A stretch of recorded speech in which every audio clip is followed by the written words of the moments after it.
मुंबई महानगरपालिकेवर महापौर शिवसेनेचाच, यावेळी मात्र तो शिंदेंच्या शिवसेनेचा। काहीही करून भाजप महापौरपद हातातनं जाऊन देणार नाही। त्याचं कारण म्हणजे मुंबई महानगरपालिकेवरती सत्ता हे भाजपचं स्वप्न होतं। इतिहासात पहिल्यांदा महानगरपालिकेवर भाजपचा झेंडा लागतोय, पण अशा वेळी महापौरपद सोडलं तर सत्ता सोडल्यासारखंच आहे। त्यामुळे भाजप महापौरपद सोडणार नाही, पण शिंदे मात्र भाजपचा हा डाव फिसकटवणार। शिंदेंनी आपल्या नगरसेवकांचा मुक्काम हॉटेलवरती करण्याची सोय केलेली आहे आणि हॉटेल पॉलिटिक्सला सुरुवात सुद्धा झालेली आहे। थोडक्यात एकनाथ शिंदे इरेला पेटणार आणि महापौरपद शिवसेनेकडेच टिकवून ठेवणार। शिंदेंनी फक्त महापौर पदाची मागणी केलेली नाही, तर त्यासाठी भाजपची खेळी बिघडवण्याची धमकी सुद्धा दिल्याचं बोललं जाते। पण एकनाथ शिंदे मुंबईचं महापौरपद कसं मिळवतील, त्यासाठी पडद्यामागून कोणत्या हालचाली चालू आहेत, महापौर पदावरती शिंदेंच्या शिवसेनेचा व्यक्ती कसा विराजमान होऊ शकतो, पाहूयात आजच्या व्हिडिओतनं।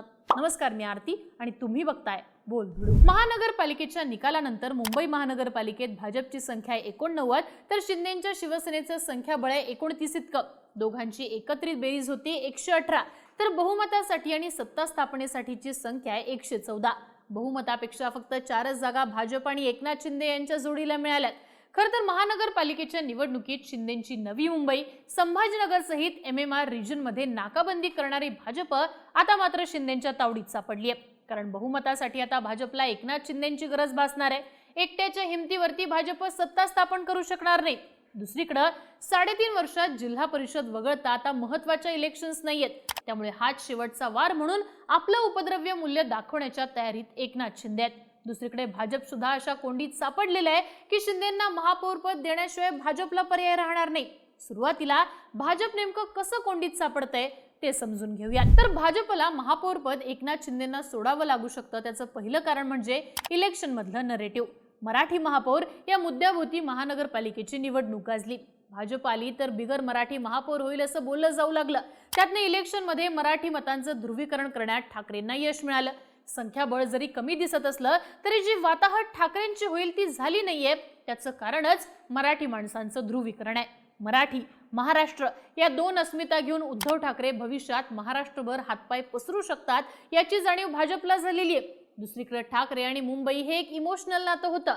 हा बॉन्ड आणि ठाकरे ब्रँड दोन्ही गोष्टी भाजपने संपुष्टात आणलेल्या आहेत। अर्थात याची सहानुभूती ठाकरेंना मिळू शकते याची जाणीव भाजपला असल्यानेच देवेंद्र फडणवीस हे विजय झाल्यानंतर बाळासाहेब ठाकरेंचा नामोल्लेख सातत्याने करतात।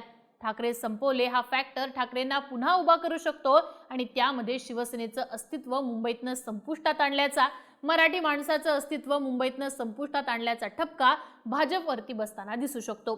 अर्थात इलेक्शनच्या प्रचारामुळे हे नरेटिव्ह मोठं झालं, जे निवडणुकीच्या निकालानंतर सोडून देता येणार नाही।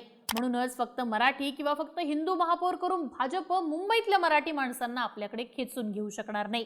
तर त्यासाठी संख्याबळ असून सुद्धा भाजपनं शिवसेनेसाठी सत्तेचा त्याग केलाय हे सप्रमाण दाखवून द्यावं लागणार आहे। ज्याप्रमाणे शिवसेनेच्या फुटीनंतर आम्ही मुख्यमंत्री पदासाठी ठाकरेंना सोडलं नव्हतं, हे परसेप्शन शिंदेंना मुख्यमंत्री पदावरती विराजमान करत भाजपने साधलेलं, तीच गोष्ट भाजप यावेळी मुंबईमध्ये शिवसेनेचा महापौर करून साध्य करू शकते। अर्थात सेनेचा महापौर करणं ही इलेक्शन मधल्या नरेटिव्हमुळे भाजपची राजकीय गरज झालेली दिसतीये। मुंबईचं महापौर पद हे एकनाथ शिंदेंना सोडावं लागू शकतं। याचं कारण म्हणजे ठाकरेंनी दखलपात्र कामगिरी करणं। आता थेट लोकसभेच्याच निवडणुका होणार आहेत। भाजप सध्या लोकसभा 2029च्याच मागे लागलेली आहे, पण या निवडणुका भाजपसाठी सगळ्यात कठीण असणार आहेत। ठाकरे संपलेच्या चर्चा होत असल्या तरी ठाकरेंची सगळ्या बाजूंनी नाकाबंदी करून सुद्धा ठाकरेंनी चक्क 65 नगरसेवक निवडून आणलेले आहेत। एकनाथ शिंदेंनी ठाकरेंचे 50च्या वर नगरसेवक फोडलेले होते।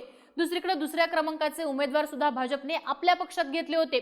मनाप्रमाणे प्रभाग रचना, सत्तेचा वापर, मनी मसल पॉवर या सगळ्या गोष्टी समोर असताना सुद्धा ठाकरेंनी तब्बल 65 नगरसेवक निवडून आणलेले आहेत। आता ही गोष्ट भाजपसाठी अडचणीची ठरणार आहे, कारण काँग्रेस सोबत गेल्यानंतर ठाकरेंना मुस्लिम आणि दलित मतदार मिळतात असा प्रचार भाजपने केला। यावेळी काँग्रेस सुद्धा वेगळी लढली।